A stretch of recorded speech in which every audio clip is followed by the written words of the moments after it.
ഇന്ത്യക്കെതിരെ അധിക തീരുവ ചുമത്താനും ഇന്ത്യക്ക് ഉപരോധം ഏർപ്പെടുത്താനുമാണ് അമേരിക്ക ഇപ്പോൾ യൂറോപ്യൻ രാജ്യങ്ങളോട് ആവശ്യപ്പെട്ടിരിക്കുന്നത്. അമേരിക്ക ഇന്ത്യക്ക് 50% തീരുവ ഏർപ്പെടുത്തിയതിന് പിന്നാലെ ട്രംപ് പുതിയ നയവുമായി എത്തിയിരിക്കുകയാണ്. ഇന്ത്യക്കെതിരെ അധിക തീരുവ ചുമത്തി ഇന്ത്യയെ കഷ്ടപ്പെടുത്തുക എന്ന ലക്ഷ്യമാണ് അമേരിക്കയുടെ പുതിയ തന്ത്രത്തിന് പിന്നിലുള്ളത്. ഇന്ത്യ റഷ്യയോടും ചൈനയോടും കൂടുതൽ അടുക്കുന്നത് അമേരിക്കയെ ചെറുതൊന്നുമല്ല ബുദ്ധിമുട്ടിക്കുന്നത്.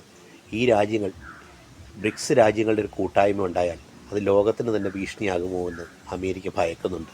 എന്തായാലും അങ്ങനെ ഒരു കൂട്ടായ്മ ഉണ്ടാകുക തന്നെ വേണം. ലോകത്ത് അമേരിക്കയ്ക്ക് മുകളിൽ പറക്കാൻ കഴിയുന്ന പരുന്തുണ്ട് എന്ന് ലോകത്തെ കൊടുക്കാൻ ഈ രാജ്യങ്ങളുടെ കൂട്ടായ്മയ്ക്ക് കഴിയണം. ഈ രാജ്യങ്ങൾ ലോകത്തിന് മുന്നിൽ ഒരു ശക്തിയായി തന്നെ വളർന്നു വരണം. എന്നും അമേരിക്കൻ തന്ത്രം വില പോകില്ല.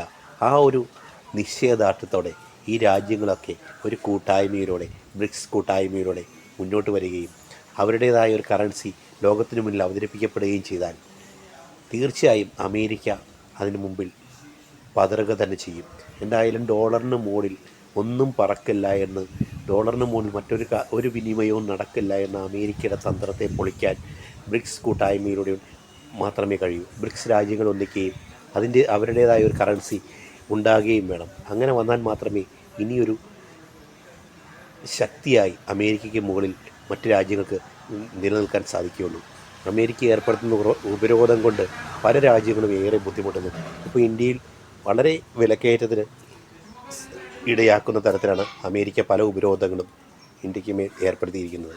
ആ ഒരു നില തുടർന്നാൽ അത് ഇന്ത്യയെ സംബന്ധിച്ചിടത്തോളം വളരെ ബുദ്ധിമുട്ടിലാവും. ഇപ്പോൾ യൂറോപ്യൻ രാജ്യങ്ങളോടുകൂടി അമേരിക്ക അങ്ങനെയൊരു നിർദ്ദേശം വയ്ക്കുമ്പോൾ അത് ഒട്ടനവധി പ്രശ്നങ്ങൾക്കും വലിയ വിലക്കയറ്റത്തിനും കാരണമാകുന്ന ഒരു തരത്തിലേക്ക് പോകും.